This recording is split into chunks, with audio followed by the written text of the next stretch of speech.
Grupo sa Kabatanunan nanawagan sa pag-extend sa rehistrasyon alang sa SK elections. Si Maris Puyo sa detalye.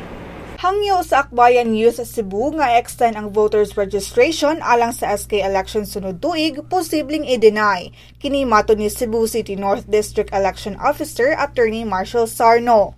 Ang akbayan una nang nanawagan sa COMELEC sa pag-extend sa rehistrasyon tungod daw kay dili available ang kasagaran sa mga kabatanunan tungod sa ilang klase. Apan sigon ni Sarno, abli ra gihapon ilang buhatan matag Sabado o Domingo. Dugang niya, andam silang mo-accommodate og por lo menos 300 ka nga aplikante matag adlaw.